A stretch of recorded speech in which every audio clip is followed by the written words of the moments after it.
Il explique que le rapport invente un complot. Je vais dire à Louis Boyard, très simplement, d'aller lire la définition d'un complot. Nouveau décryptage, comme d'habitude pour chaque intervention, 4 thèmes d'analyse précis, chiffres, explications, contre-arguments et mensonges. C'est parti. Je voudrais qu'on revienne sur le rapport des frères musulmans à présent et de découvrir, puisque les masques tombent, les déclarations des députés de la France Insoumise, elles sont très intéressantes. Très intéressantes. Et la déclaration, par exemple, d'hier de Louis Boyard, là aussi. Qu'est-ce que dit Louis Boyard? Il dit que c'est complotiste. Le rapport commandé par Emmanuel Macron est complotiste. Il invente un complot musulman qui est cru par les plus hautes sphères de l'État. Il utilise les mêmes rhétoriques que celles qui étaient diffusées il y a des siècles contre les juifs et les protestants. Alors, petit apport historique. L'idée d'un complot contre les protestants en France s'ancre dans une période de profonde tension religieuse, notamment entre le XVIe et le XVIIe siècle, où l'hostilité envers les huguenots, nom donné aux protestants français, a culminé à plusieurs reprises dans des violences systématiques, soutenues, voire orchestrées par le pouvoir royal ou ses proches. L'épisode le plus emblématique est le massacre de Saint-Barthélemy, survenu dans la nuit du 23 au 24 août 1572 à Paris et qui s'est ensuite étendu à d'autres villes, Orléans, Lyon, Rouen, Toulouse et Bordeaux. Ce massacre, il a fait entre 10 000 et 30 000 morts à travers le royaume, déclenché à l'origine par une tentative d'assassinat de l'amiral de Coligny, chef du parti protestant et qui, selon plusieurs historiens comme Jean-Louis Bourgon, aurait été encouragé, voire planifié par la reine-mère Catherine de Médicis et le roi Charles IX. Cette vision de complot, elle s'appuie aussi sur les efforts continus de marginalisation des protestants dans les décennies suivantes, notamment après l'édit de Nantes en 1598 qui leur avait accordé des droits civils et religieux, mais dont la révocation par Louis XIV en 1685 par l'édit de Fontainebleau entraîna une politique de persécution systématique, interdiction du culte, destruction des temples, conversion forcée, etc., etc. Et surtout, l'exil massif de près de 200 000 protestants vers les Pays-Bas, la Suisse, l'Angleterre ou la Prusse. Alors, qu'est-ce qu'elle vous inspire, cette déclaration, les amis? Peut-être Charlotte Dornelas. Bon, ma première réaction, ça a été de sourire, parce qu'ils sont exceptionnels, en fait, ils sont trop forts. Mais au-delà de ça, c'est quand même une rhétorique qui est utilisée tout le temps et par tout le monde. Donc là, subitement, ça nous choque parce que le rapport est commandé en effet par 3 ministères, qu'il est publié via le ministère de l'Intérieur, sur demande d'Emmanuel Macron, qui subitement a un réveil tardif devant la gravité des faits, ce sont ces mots. Simplement, cette accusation de complotisme, elle naît extrêmement souvent dans la bouche des plus raisonnables, des raisonnables du cercle de la raison au sein de la République, dès lors que vous posez une question qui diffère un tout petit peu du discours accepté et donc acceptable à leurs yeux. Donc là, en effet, il répond par un complot. C'est un déni de réalité hallucinant, mais c'est un déni qui guette beaucoup plus largement qu'à la France Insoumise. Alors, est-ce que Louis Boyard, en affirmant publiquement que ce rapport d'État est un complot et qui en nie les conclusions, peut-il tomber sous le coup d'un délit pénal? Il faut savoir qu'en France, les parlementaires bénéficient d'une immunité parlementaire prévue par l'article 26 de la Constitution qui les protège tant pour leurs propos dans l'hémicycle que dans le cadre de leurs fonctions parlementaires. Dans le cas où ce tweet sort du cadre parlementaire, s'il nie le rapport officiel en alléguant un complot d'État, plusieurs qualifications pénales peuvent potentiellement être retenues.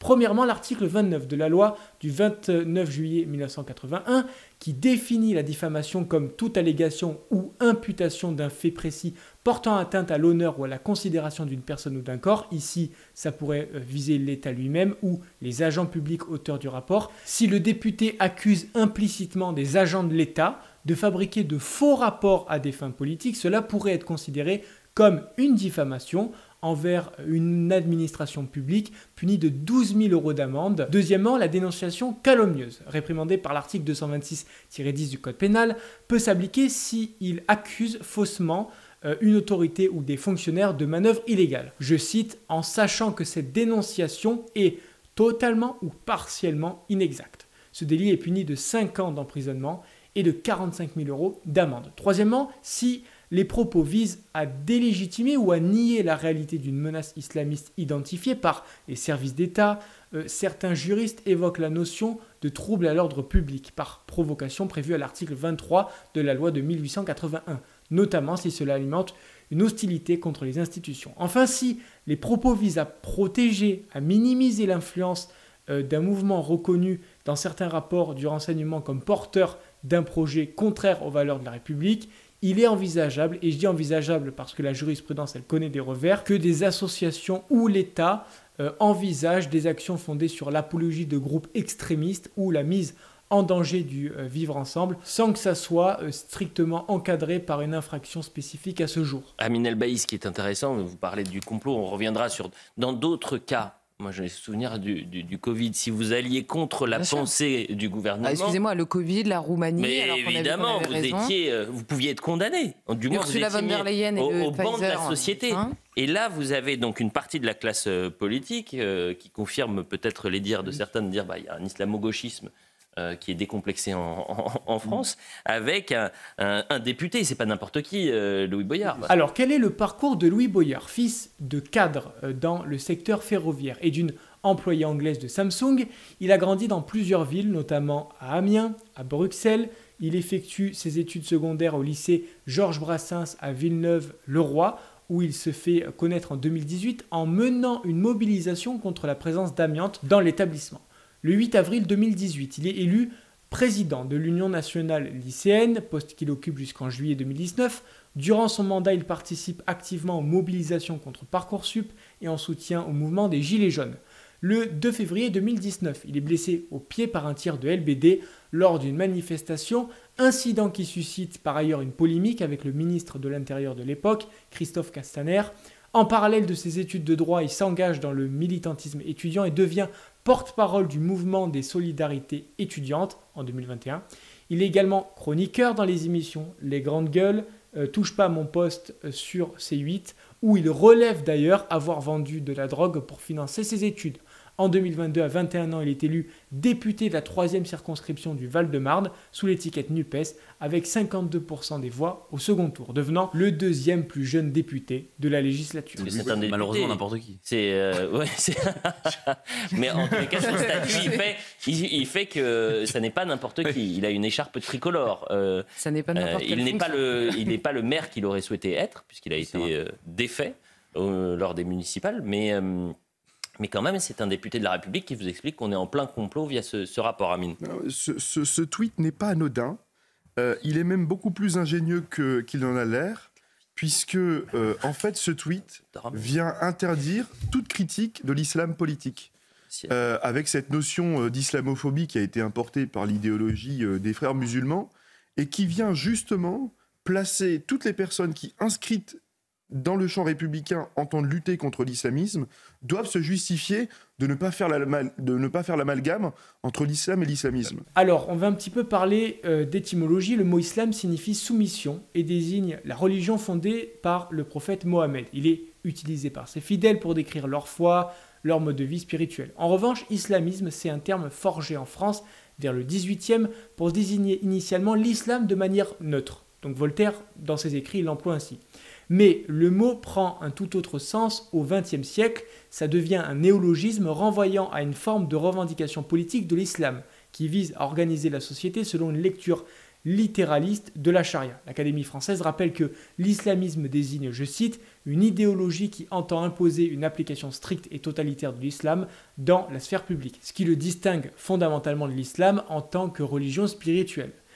Cette dérive sémantique, elle s'est accentuée après les révolutions islamiques du XXe siècle, notamment avec la révolution iranienne de 79, ou encore la montée de groupes comme les Frères musulmans. Selon le politologue Olivier Roy, je cite, « L'islamisme est une tentative de réislamisation de la société par le haut. Il faut donc le comprendre comme un phénomène politique qui rejette la modernité occidentale tout en utilisant ses outils. » Moi, ce n'est pas tant l'entrisme islamique qui me choque, parce que c'est un entrisme sur lequel on peut apporter des réponses politiques et combattre. C'est la démission de nos responsables politiques qui me gêne, parce qu'il y a les frères musulmans, c'est vrai, ils infiltrent l'espace médiatique, culturel, politique, sociétal, oui, mais il n'y a pas que les frères musulmans.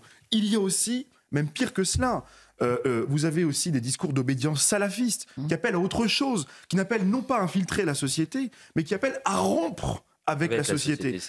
Et donc c'est pour ça que je vous dis, ici on a deux visions extrêmement radicales qui s'opposent totalement, mais qui constituent tout aussi un danger pour la société. Et donc la seule solution, Elliot, et j'en terminerai par là, c'est que nos responsables politiques reprennent le pouvoir. Et pour cela, nous pouvons faire, dès demain, nous pouvons refuser l'islam consulaire, c'est-à-dire les pays étrangers comme le Maroc, l'Algérie, la Tunisie, la Turquie, qui nous imposent chaque année leur imam dans leur mosquée, avec leur financement. Alors à propos des financements, selon un rapport parlementaire de 2016, environ 10% des projets de mosquées bénéficient de financements étrangers, provenant d'États ou de donateurs privés. Parmi les principaux contributeurs, le Maroc est identifié comme le principal financeur, avec un montant annuel estimé à 6 millions d'euros, soutenant environ 800 lieux de culte en France.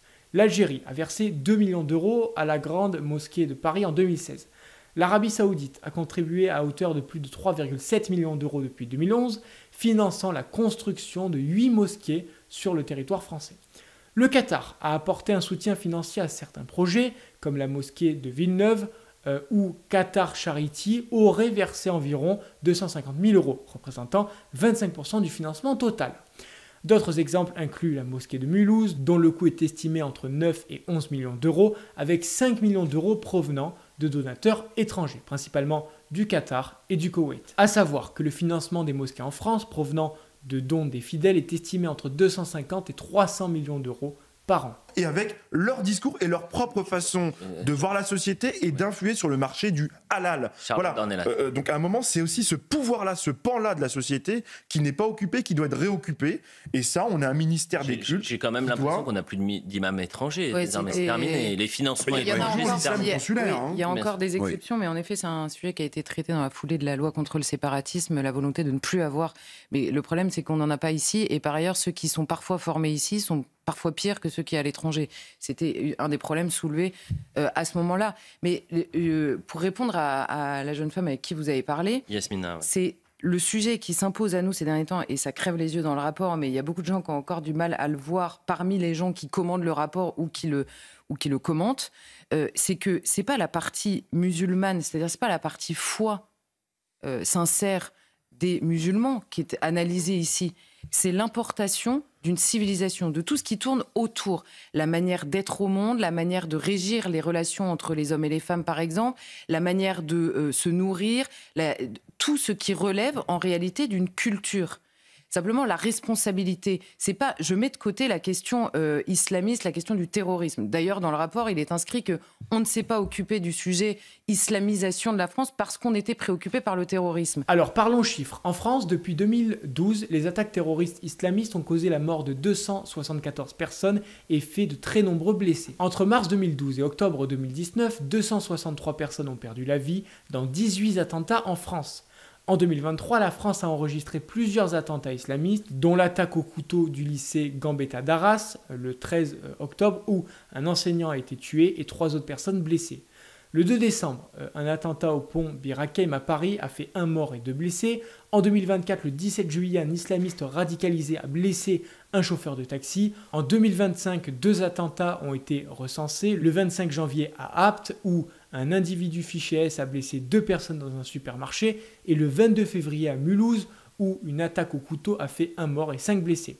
Par ailleurs, les services antiterroristes ont déjoué 12 projets d'attentats depuis 2024, dont 3 en 2025. La radicalisation touche de plus en plus de jeunes. Entre 2023 et 2024, 23 mineurs ont été mis en examen pour des projets inspirés par l'État islamique. Donc c'est bien un autre sujet. Bien sûr. C'est celui de... Il y a de longues années maintenant, quand il y a eu la question de l'immigration, et de l'immigration extra-européenne et majoritairement musulmane qui s'est posée, certains ont dit... Vous allez faire rentrer sur le sol français une civilisation étrangère. Comment on répond à ce défi ? C'est toute la bataille de est-ce qu'on assimile, est-ce qu'on renonce à l'assimilation, est-ce que l'assimilation est un cadeau ou est-ce que c'est une violence ? Ça a été un sujet. On a dit aux gens, venez comme vous êtes.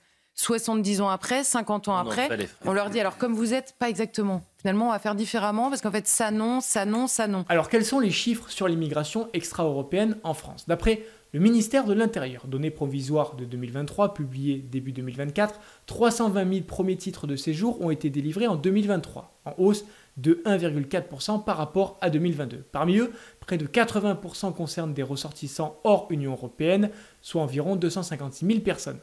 En termes d'origine, les nationalités les plus représentées sont les Marocains, 37 000 titres, les Algériens, 35 000, les Tunisiens, 21 000, les Ivoiriens, 18 000, les Turcs, 10 000 et les Sénégalais, 9 000. Il y a donc une nette prépondérance de l'immigration en provenance d'Afrique du Nord et d'Afrique subsaharienne. Par ailleurs, les demandes d'asile, qui ne représentent qu'une partie de l'immigration extra-européenne, mais qui donnent un indicateur des pressions migratoires, ont atteint 140 000 demandes en 2023, avec en tête les ressortissants d'Afghanistan, 16 000, du Bangladesh, 11 000, de la Turquie, 10 000, de la Guinée, 10 000 et de la Côte d'Ivoire, 10 000, selon l'OFPRA. C'est quoi le contre-discours qui est présenté et proposé face à ces élus comme Louis Boyard? Mais il n'y avait pas que lui cette semaine. Sandrine Rousseau était peu ou prou sur le même discours, ces accusations en islamophobie d'État, Jean-Luc Mélenchon idem, Madame Panot, bref, il y en a beaucoup qui ont réagi. Et donc c'est quoi le contre-discours? Est-ce que nos valeurs républicaines nous permettront de contrer par exemple cette vague frériste en France? Moi, je ne me permettrai pas, mais le rapport lui-même... non, mais dans le rapport, il y a une phrase qui a en effet retenu mon attention, parce que bon, dans le rapport, pour les gens qui ont suivi les travaux de ceux qui travaillaient sérieusement sur ce sujet depuis des années, ne sont pas non plus tombés de leur chaise en lisant ce rapport. Simplement, il y a une phrase, donc c'est rédigé par un ambassadeur et un préfet, donc quand même dans un certain niveau dans l'État, et ils écrivent eux-mêmes, face au récit proposé par les frères musulmans, les valeurs de la République ne suffiront pas. Je me suis dit, là, c'est un réveil tardif, certes, mais un réveil. Donc, en fait, ils expliquent qu'il va falloir réfléchir au récit qu'on met en place. Alors, moi, j'ai bien une idée, ça s'appelle l'histoire de France, la culture française. Ça a quelques siècles et ça nous évite de nous prendre le chou pour en trouver un nouveau. C'est pas trop mal. Mais simplement pour répondre à Louis Boyard, parce que d'abord, il explique que le rapport invente un complot. Je vais dire à Louis Boyard, très simplement, d'aller lire la définition d'un complot. Qu'est-ce qu'un complot ? C'est un projet qui est préparé secrètement contre quelqu'un. C'est littéralement la définition du projet des frères musulmans. C'est ce qu'on appelle la taqiyya. La taqiyya signifie prudence ou dissimulation. C'est un concept théologique de l'islam permettant à un croyant de cacher sa foi ou de dissimuler ses convictions religieuses lorsqu'il est menacé de persécution, de mort ou de violence. Cette pratique, elle est essentiellement associée au chiisme, même si elle est aussi tolérée ou pratiquée à certaines époques dans le sunnisme. Historiquement, la taqiyya, elle apparaît comme un mécanisme de survie dans un contexte de conflit entre branches de l'islam. Après la mort du prophète en 632, la scission entre sunnites et chiites a plongé les musulmans chiites dans une longue période de marginalisation et de persécution violente, donc notamment sous le califat omeyyade et abbasside, au point que la dissimulation devint une nécessité existentielle. Par exemple, les communautés chiites contre les alides ont été pourchassées, emprisonnés et expulsés, ce qui justifiait l'usage de la taqiyya pour éviter l'extermination. Le théologien chiite Jafar al-Sadiq, sixième imam du chiisme, et l'une des figures majeures ayant théorisé la taqiyya, déclare « La taqiyya fait partie de ma religion et celle de mes ancêtres. Celui qui ne pratique pas la taqiyya n'a pas de religion. » Dans le chiisme, elle devient alors prescription légale, codifiée par les savants comme un acte licite, voire recommandée lorsqu'il en va de la survie. Dans le sunnisme, la taqiyya est moins centrale, elle est en revanche tolérée dans certains cas extrêmes. Par exemple, dans le Coran, sourate 16, verset 106, « Quiconque a renié Allah après avoir cru, sauf celui qui a été contraint alors que son cœur demeure plein de foi. » Et s'il ne me croit pas, il va lire les écrits d'Hassan el-Banna.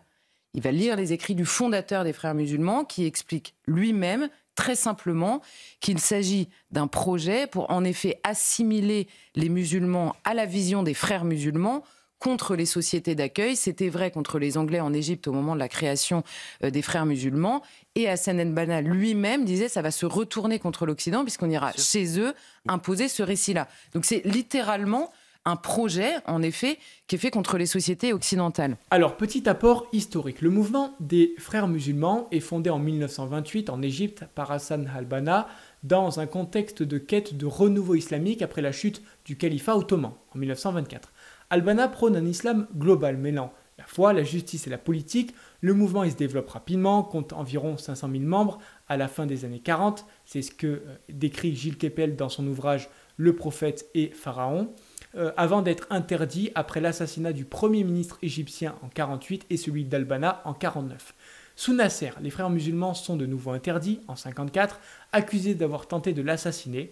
Après un retour progressif sous Sadat et Moubarak, ils deviennent la principale force d'opposition, remportant 20% des sièges au Parlement en 2005, puis les élections de 2011-2012 avec l'élection de Mohamed Morsi. Renversés par l'armée en 2013, ils sont qualifiés de terroristes en Égypte, Arabie Saoudite et Émirats, mais restent influents ailleurs, notamment au Qatar, en Turquie et dans certaines communautés musulmanes d'Europe. La deuxième chose, c'est que dans ce rapport, il y a deux choses. Il y a en effet le fait qu'il y a une séparation en vue de la conquête, une volonté de séparation de la communauté musulmane en vue de la conquête islamique de la France. Et il y a aussi la partie islamisation tout court. Il y a un terrain, et c'est d'ailleurs ce qui pose problème aux autorités depuis des années, il y a un terrain du refus de l'islamisation. Mais là, c'est sur un terrain culturel. C'est plus la peur de l'attentat. C'est la peur du changement de mœurs qui est imposée dans certains quartiers et qui sont différentes des mœurs françaises. Ça, c'est évidemment par le biais, de l'immigration. Et d'ailleurs, les frères musulmans disent eux-mêmes depuis des années compter sur l'immigration. Ils s'implantent dans les lieux où il y a une forte immigration musulmane par la force des choses.